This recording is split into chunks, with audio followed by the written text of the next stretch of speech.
yeah, I'm going to go right here. But I mean, it's like we're moving through this portal, right? It's in a circle. It's on his back here, putting the past behind us.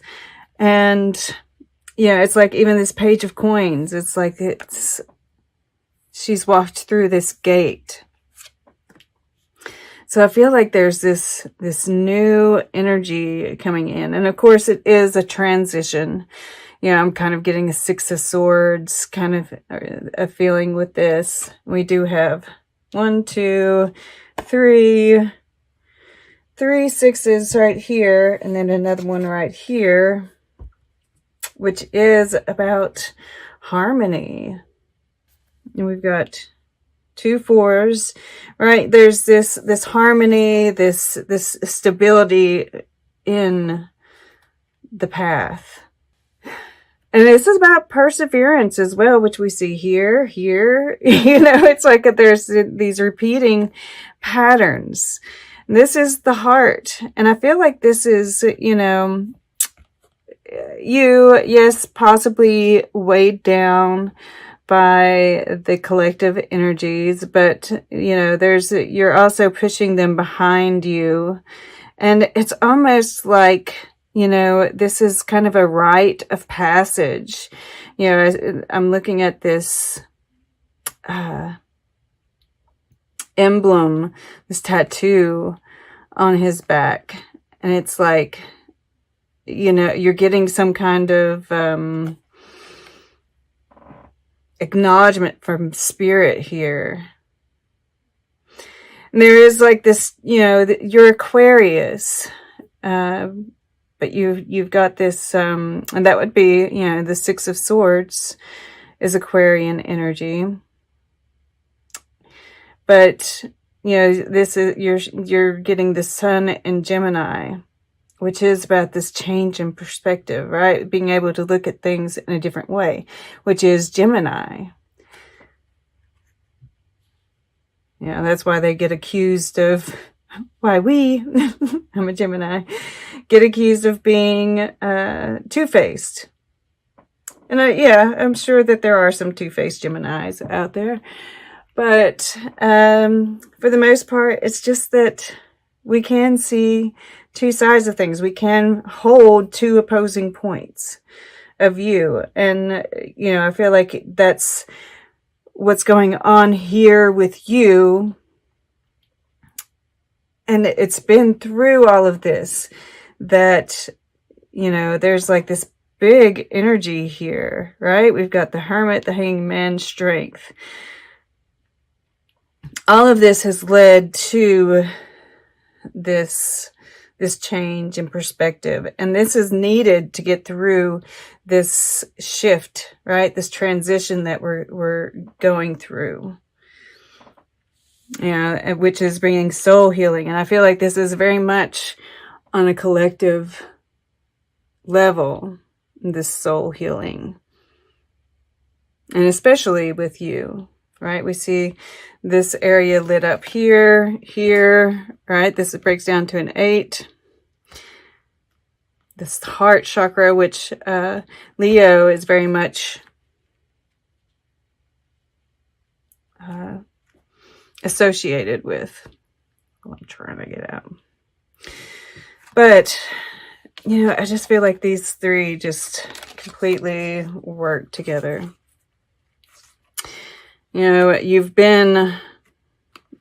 We've all been kind of in this hermit mode. We've been kind of forced there, but I feel like this has been very much a voluntary effort on your part, right? You climbed up this mountain. You've been doing the work. You've been going within, doing the searching, etc. And you're continuing, right? We've got this hanging man here I just feel, this hanging man is, yes, that change in perspective, but this is just, he's just levitating here. In your mind, you are so attuned with spirit, even with the collective, which, you know, can have its problems, but I don't see that here. You know, that you're gaining power, you're gaining insight, right? Once again, we see this tattoo on the back that we see here as well. And then on the earth, in the earth element, what you're doing is, you know, all those things that strengthen you, right? I think of the song by the Flaming Lips, Yoshimi battles the pink robots, and all the things that she does in order to battle them, right? To strengthen herself in order to battle them. And that's what I see you doing here, right? Getting the exercise, doing the, whatever kind of exercises that you do that make you feel strengthened, right? If you get strength from the outdoors, doing that. If you get strength through creative projects, doing that, right? Whatever it is. And it's got, you know, this bastet energy is just like radiating from you. You're so attuned, right? And this has got you attuned. You're attuned in every possible aspect. Body, mind, spirit. And that is where you get that strength. I mean, I don't see anything necessarily more than that here as far as this first week. I mean, I just see you putting in the work, just totally in the zone. Down below, we have from the House of Akut, which is fire, Bastet and the Emperor. And, you know, you very well could be, you know, here as well, right? This can be lusty energy. This can be, you know, you're very psychic here. I'm feeling like these psychic energies that you're connecting with your counterpart. It's a very fiery, very phallic energy here, right? But there's, you know, there's this drive. You're very driven, you know, they're very confident, right? And this kind of energy, you know, it's very creative. Whether this is, you know, a creative project, yes. But also manifestations. I mean, this is very aligned. The masculine and the feminine, very driven, a lot of desire and a lot of confidence. I like it. I like it.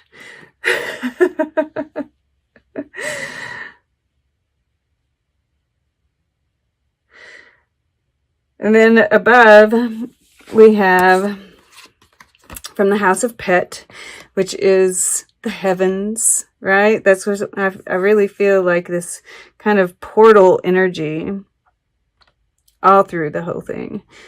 But, you know, this is what you're consciously moving toward, what you feel, you know, and I see a new creative project, right? The Phoenix rising from the ashes, you know, just kind of this rebirth, this new energy, getting your feet in something new, you know, whether this is like this new world that's coming about, some kind of new esoteric knowledge, or a new project. And, you know, I do see you having success with that, right? Because this is, and this could be some kind of communication as well, definitely. Especially sitting over top this whole line right here, right? Gemini is about communication. And the Emperor sitting right here. There could be some reviving of communication in the real world, right? But so, that fire continues. So much fire. But we do have, you know, that Neptune is water. Otherwise, we wouldn't have water until the future. But we have a balance, which is good. You know, the grounding here. Ground some more, though, right? Yeah, underneath the grounding is this rebirth. And once again, determination. And under that, angels and masters. And of course, then we have holistic health. And more good stuff is under there. But grounding is definitely needed with all this fire. And this fire is, you know, I see in all of these spirit, right? The water is very much spirit. Your earth, this connection with it's spirit. Even the grounding, you know, it's like going through this portal. It's connected with spirit, the heavens.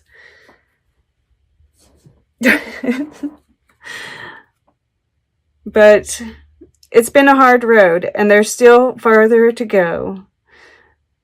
But you know, this is Moon in Sagittarius, and we do have a solar eclipse in Sagittarius in December. So there, you know, it's like I feel like this is saying the finish line is in sight. But you know, and this is in the relationship sector. But also, like I said before, I do think that, you know, this strength card, right? Building up the aura, that there is this need to kind of protect your energy. Right? We're going to feel run down otherwise. And we might feel run down anyway. But victory. You know, this is stepping into the spotlight, some kind of recognition. I mean, we have been doing all the spiritual work. This could very well be, you know, spiritual recognition, you know, some kind. But this is Jupiter. We do have that Jupiter-Pluto conjunction, and you've been putting in the work. I can imagine that there is something on the earthly plane that is some kind of gift, some kind of recognition here on something that you've been working on. And you know, I can't help but see that, you know, he's kind of, the way this was sitting, looking down at the Emperor. And I'm definitely seeing some mirroring happening here, right? Like you and your counterpart are both kind of looking at, you know, this below, right? This subconscious energy. And it's like, because look how similar he looks to this guy, right? Like this guy, this is what happens when you finally get there and you're not working so hard in the wounded warrior anymore, right? When you finally get to the end of this particular road, right? Because it doesn't ever truly end.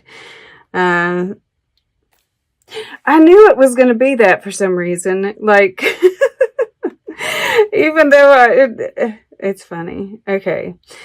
So this is like heart chakra energy to me, right? The green is kind of the, or the main part. And then the upper chakra is that pink compassionate energy. But, you know, it's the roseate spoonbill. And it's got a very unusual, beak, right? And that's you guys. You all are unusual. And this is about like really appreciating the beauty in your uniqueness. And then this over here, JYM seated in the studio 6. That's 6 energy. And the studio, right? And this would be this creative energy that I see all over this. And the kind of like surrealism of the time. And just kind of like the potential, right? Nothing is completely, is seen clearly here. We kind of have to create it, right? Make it solid. But mostly,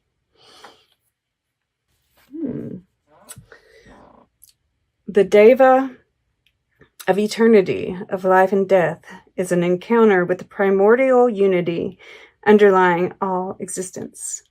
It is the Ouroboros, the ancient symbol of eternity, Alpha and Omega, the beginning and the end. It also depicts the formation of earthly matter, infinite and finite in one. The Deva is about karma, reincarnation, the soul's contract. From the soul, life molds us as the potter molds his clay.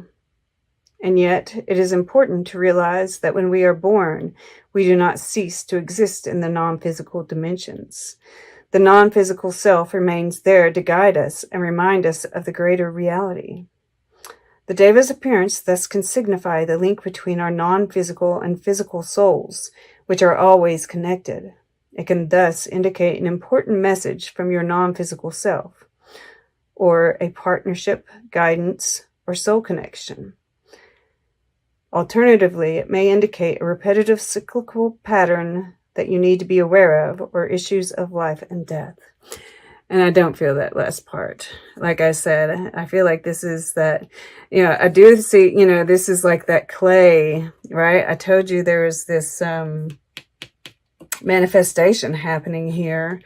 And also that connection with the higher self here and with your counterpart, right? And those contracts.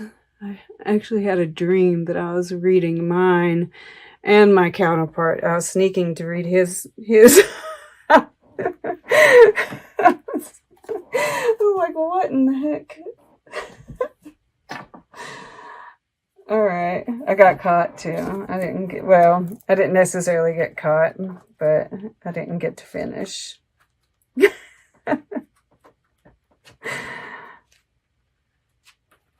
All right, number 70, the thread, the path, the vein, the circuit.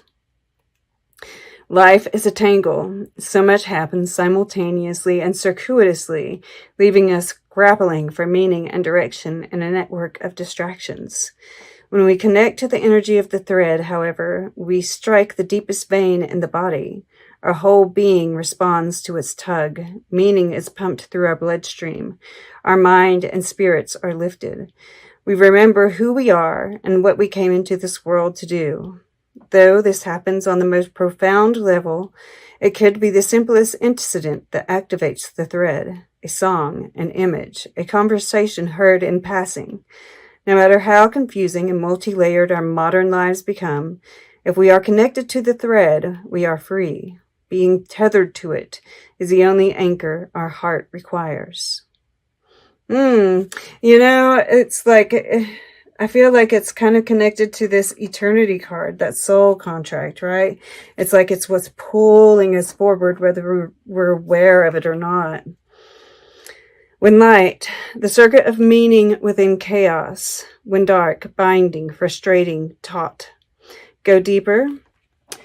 The sculptures of Eva Hess. Recall a moment in your life when you felt fully alive. The thread is waiting for you amid the details of that memory. You may think you have to find the thread and pull it. Imagine, though, that it's already tied around you, waiting for you to follow it home. And that is and this is your home. Beautiful. And Gib Newt shoe. Actually, oh my goodness. And then look at there. There's the stars card in this deck underneath the fire element. I think on all of these, I could keep on going down into it. But yeah, I feel like, where you've been separated, right? This is getting ready to be over, right? And this is like that thread. This is like this ending here, right? And these dead ends always lead to new beginnings, right? When we hit a bunch of brambles, there we have to kind of work through it, go around it, right? It always leads us someplace that is more in tune with where we're supposed to be going. Grounding, we've talked about this. Faith, you know, and this is commitment to the path. You know, I love this particular Hierophant here because it shows like a lot of different faiths rather than just, you know, kind of that papal figure. And this is commitment. This is structure. This is finding your own spiritual path, right? What lights you up. And, you know, learning from all of the, you know, I feel like I get this sense of like learning from all of it, right? And maybe that's part of this, you know, finding what, you know, I've looked at a lot of different religions and I just have kind of adopted things from each of them that just resonate, right? Take what resonates and leave the rest.